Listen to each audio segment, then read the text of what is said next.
Good morning student BEd second year. आज आपका जो सब्जेक्ट है गाइडेंस एंड काउंसलिंग है, उसमें आपकी चल रही थी सामूहिक निर्देशन की विशिष्ट प्रविधियां। और आज आपका जो प्रविधि का जो पार्ट था, ये पार्ट थर्ड था। ठीक है। और ये जो विधियां जो मैं पढ़ा रही थी आपको, वो कौन सी श्रेणी के अंदर था? व्यवसायिक सूचना सामूहिक निर्देशन के लिए, उसके अंतर्गत ही मैं आपको ये सारी विधियां आपको करवा रही थी। अब बात आती है नेक्स्ट विधि की। मैंने आपको अभी तक 4 विधि कंप्लीटली करवा चुकी हूँ। आज बात आती है 5वीं विधि, जिसे आप बोलते हैं लघु समूह प्रतिवेदन। लघु समूह प्रतिवेदन।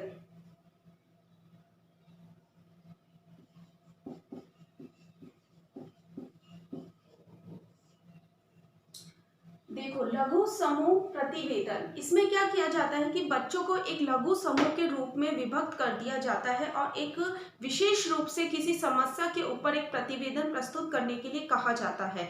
और बेसिकली माना जाता है जो प्रतिवेदन होता है, विभिन्न समितियों के माध्यम से इस प्रतिवेदन को पूर्ण किया जाता है।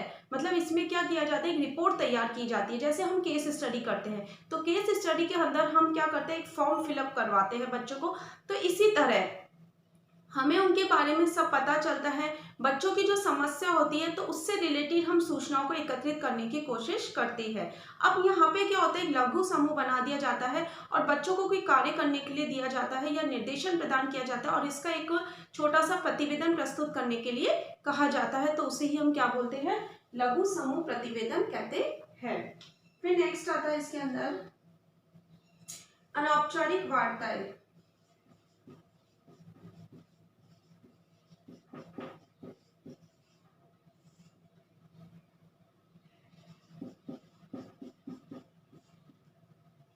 अनौपचारिक वार्ताएं in the sense informative talks.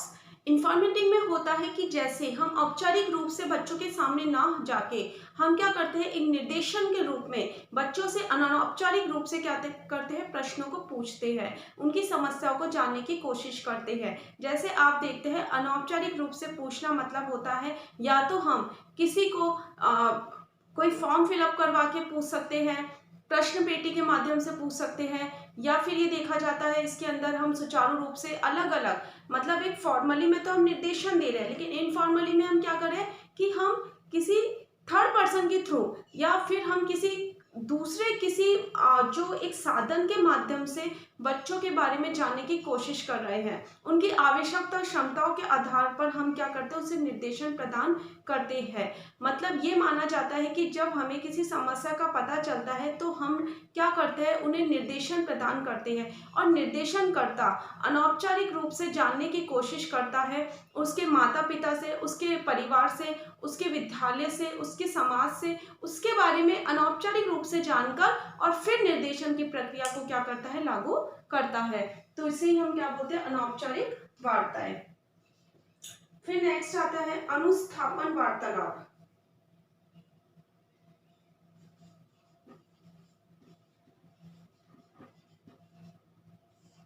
अनुस्थापन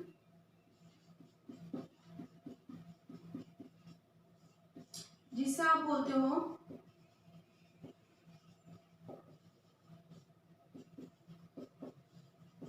orientation talks. इसमें क्या होता है, बच्चों से वार्तालाप की जाती है, उनकी रुचि क्षमताओं सभी को आधार बनाते हुए उससे रिलेटेड उनकी क्षमताओं, रुचियों, आवश्यकताओं, उपयोगिताओं को जानने के अवसर प्रदान करते हैं। उनके जानने के बाद हम क्या करते हैं, जब उनसे बातचीत करते हैं तो उनकी आवश्यकताएं वगैरह जानते हैं। इस सभी चीज़ों को जानने के बाद हम क्या करते हैं, उन्हें निर्देशन प्रदान करते हैं। और ओरिएंटेशन प्रोग्राम के समय हम उन्हें ये भी बताते हैं कि जो निर्देशन प्रक्रिया है या निर्देशन जो है, गाइडलाइन जो है, वो किस तरह आपके लिए उपयोगी सिद्ध होती है, महत्वपूर्ण है, उसके आधार पर ही, जिससे वो क्या करे, गाइडलाइन के लिए, किसी भी निर्देशन के लिए वो क्या करे, उत्साहित रहे, मोटिवेशन उन्हें प्रदान करना चाहिए गाइडलाइन के लिए। मतलब ये नहीं है, जैसे ओरिएंटेशन प्रोग्राम अपने ऑर्गेनाइज किया है, ओरिएंटेशन प्रोग्राम में क्या होता है, कोई भी एक टॉपिक ले लिया जाता है, जो अपन बोलते हैं कि आज उसका ओरिएंटेशन है। मतलब उसके अंदर क्या करता है, जैसे एक पर्टिकुलर एक सब्जेक्ट है, अब एक पर्टिकुलर सब्जेक्ट है या एक संस्था के बारे में बताना है। अब संस्था के अंदर कौन कौन से विषयों को कौन कौन से टीचर्स पढ़ाएगी, ठीक है, उन्हें, या फिर एक विषय के लिए विषय के अंदर सारा का सारा उन्हें कौन कौन सी चीज़ें शामिल होगी, कौन कौन से कंटेंट आप पढ़ोगे, वो सभी चीज़ें बताई जाती है। जैसे विषयों को चयन करना आना चाहिए, बच्चों को विषयों को चयन करना है, किसी भी सब्जेक्ट को चूज करना है। अब उसके लिए एक ऑडिटेशन प्रोग्राम नियुक्त किया गया है। अब उस ऑडिटेशन प्रोग्राम में क्या किया जाता है, बच्चों को साइंस, अब साइंस के अंदर बच्चे क्या क्या इन फ्यूचर में क्या क्या जॉब गेन कर सकते हैं, कौन कौन से सब्जेक्ट्स को पढ़ सकते हैं, कौन कौन से सब्जेक्ट्स आ सकते हैं। सिर्फ साइंस अच्छी होने से साइंस सब्जेक्ट नहीं लिया जाता, साइंस के अंदर मैथ्स भी आती है, ठीक है। इस तरह बच्चों को पूरा का पूरा कंप्लीटली समझाया जाता है। किसी बच्चे को बैंकिंग सेक्टर में अगर इंटरेस्ट है तो उन्हें कॉमर्स के लिए प्रेरित किया जाता है, मोटिवेट किया जाता है। तो इन्हीं के आधार पर एक ओरिएंटेशन टॉक होती है, जिसके अंदर बच्चों की आवश्यकताओं, क्षमताओं, रुचियों, उपयोगिताओं को जानने के साथ साथ उन्हें जानने के बाद उन्हें उसके अकॉर्डिंग ही निर्देशन प्रदान किया जाता है। और इसी के साथ साथ निर्देशन उनके लिए कितना इम्पॉर्टेंट है ये भी बताना कंपलसरी, कि बच्चे जिससे ज़्यादा से ज़्यादा जब हम निर्देशन प्रदान करते हैं तो बच्चे ज़्यादा से ज़्यादा उसमें भाग लेने के लिए तत्पर रहे। फिर नेक्स्ट आता है इसके अंदर, इसमें एक बात और आती है अनुस्थापन वार्तालाप में, कि इसके माध्यम से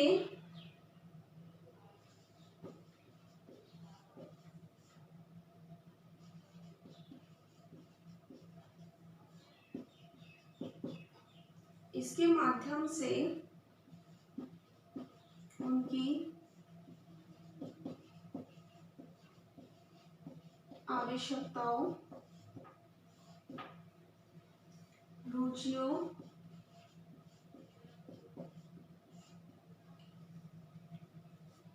योग्यताओं,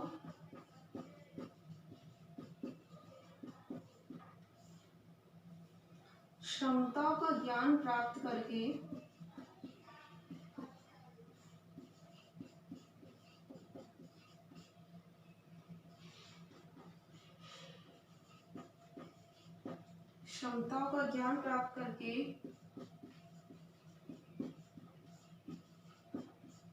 तथ्यों का संकलन किया जाता है। संकलन करने के बाद क्या किया जाता है, फिर निर्देशन की प्रक्रिया को प्रारंभ किया जाता है। फिर नेक्स्ट आता है इसके अंदर,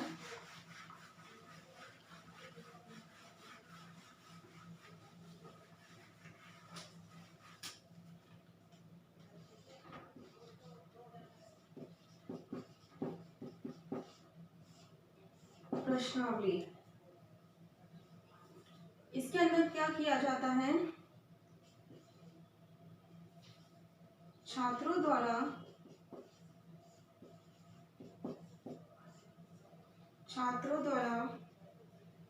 किए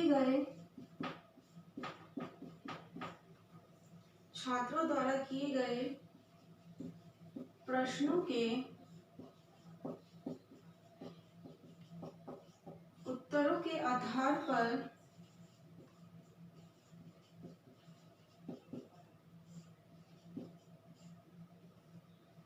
वह छात्रों की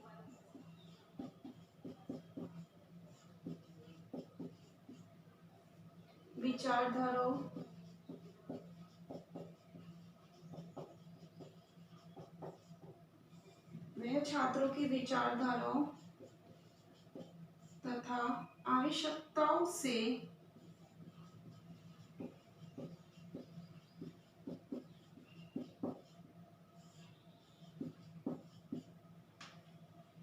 परिचित होता है।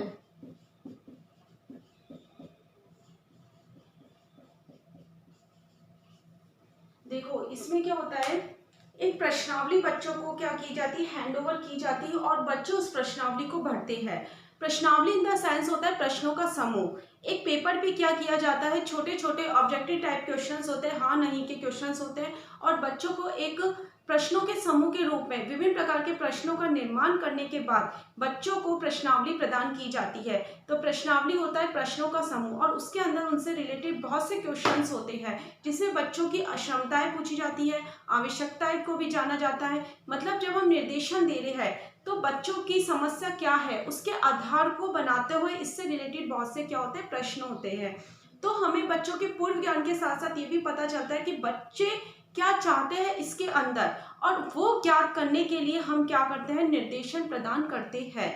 तो बच्चों द्वारा जो प्रश्नावली के अंदर हमें उत्तर प्राप्त होते हैं, जो प्रश्न को के उत्तर हमें प्राप्त होते हैं, उनके आधार पर ही वे छात्रों की विचारधाराओं और आवश्यकताओं से क्या होता है, परिचित होता है, उन्हें जानने। और जब वो उनकी आवश्यकता और विचारधारा से परिचित होता है और उसके आधार पर ही वो क्या देता है, निर्देशन प्रदान करता है, निर्देशन की प्रक्रिया को स्टार्ट करता है। तो यही माना जाता है प्रश्नावली एक विधि है जिसके माध्यम से बच्चों की आवश्यकता और विचारधाराओं से हम परिचित होते हैं और उसके माध्यम से हम क्या देते हैं, निर्देशन प्रदान कर सकते हैं।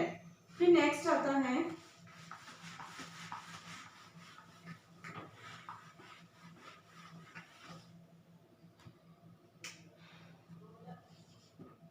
जादुई व्रत कार्यक्रम प्रविधि। जादुई व्रत कार्यक्रम प्रविधि, ठीक है। यह समूह परामर्श की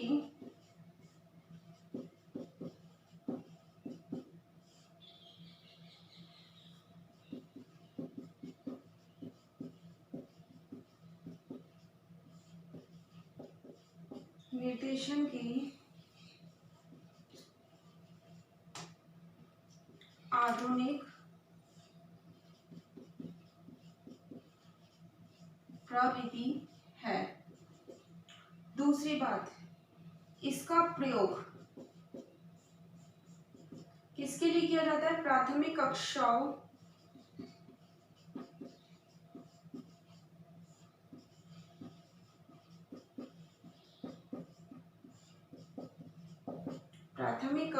एवं किंडरगार्टन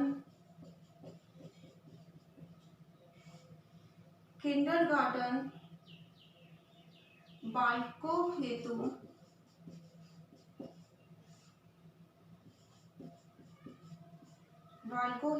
किया जाता है।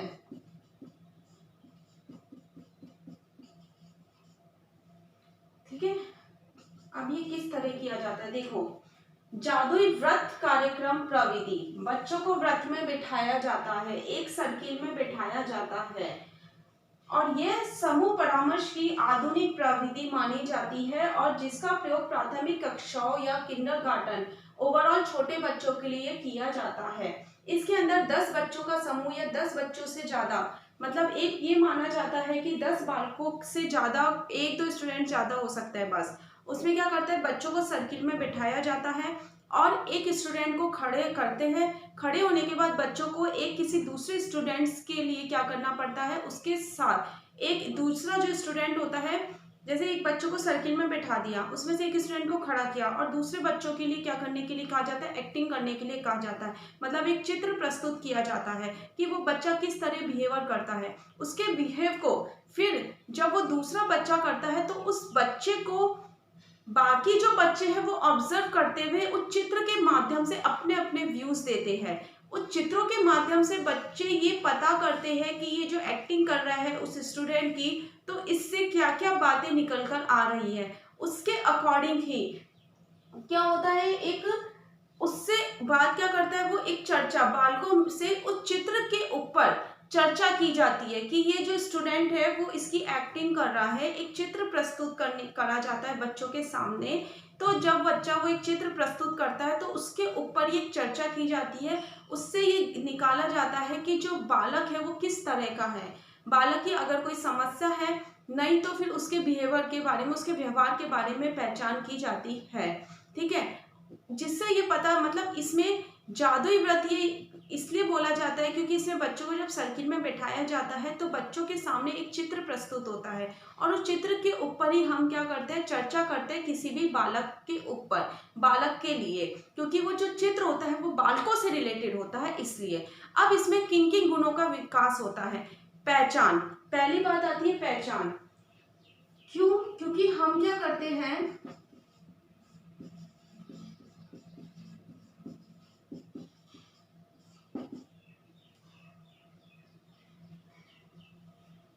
गुणों का विकास। सबसे पहले आता है पहचान। पहचान इसलिए आती है क्योंकि हम एक दूसरे बालकों के चित्र के माध्यम से उसे प्रस्तुत करते हैं, उस बालक की एक्टिंग करते हुए, जिससे दूसरे जो बालक होते हैं वो व्यूज रखते हैं अपने अपने उस बालक के प्रति, और उसके ऊपर फिर क्या की जाती है, चर्चा की जाती है। तो गुणों का विकास, पहचान होती है, पहचान के साथ साथ दया, सहयोग, क्योंकि अगर उसका कोई माइनस पॉइंट नेगेटिव आ रहा है तो जो हम उस पर चर्चा कर रहे हैं उससे रिलेटेड जब हम निर्देशन प्रदान करेंगे तो इसमें सहयोग और दया की भावना हमें दिखाई देगी। तो एक सद्व्यवहार गुणों का विकास होगा। सद्व्यवहार करने को कहा जाता है जो पॉजिटिवली होता है, और नेगेटिव अगर होता है तो भी उसे क्या दिया जाता है, पुनर्बलन दिया जाता है। मतलब बच्चों के द्वारा की गई एक्टिंग को क्या किया जाता है, पुनर्बलन प्रदान किया जाता है, जिससे दूसरे वो जो बच्चा है उसे आत्मविश्वास की कमी ना हो और उसको वो इजी गोइंग में समझ सके। क्यों? क्योंकि सामने वाला, हम एक बालक के सद्व्यवहार की पहचान कर रहे हैं, इसके लिए वो बालक एक्टिंग कर रहा है, और उसके ऊपर अलग अलग बालक जब अपने व्यूज रखते हैं तो बालक के अंदर किसी भी बालकों को पहचानने का गुण विकसित होता है। ये था आपका जादुई व्रत कार्यक्रम प्रविधि। नेक्स्ट वीडियो में मैं और प्रविधि आपको बताऊंगी। आपका होमवर्क है,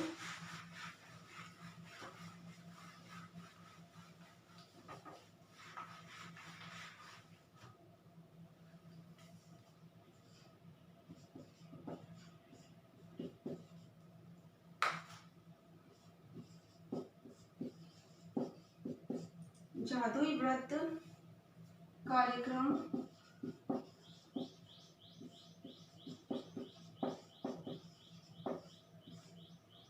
प्रविधि की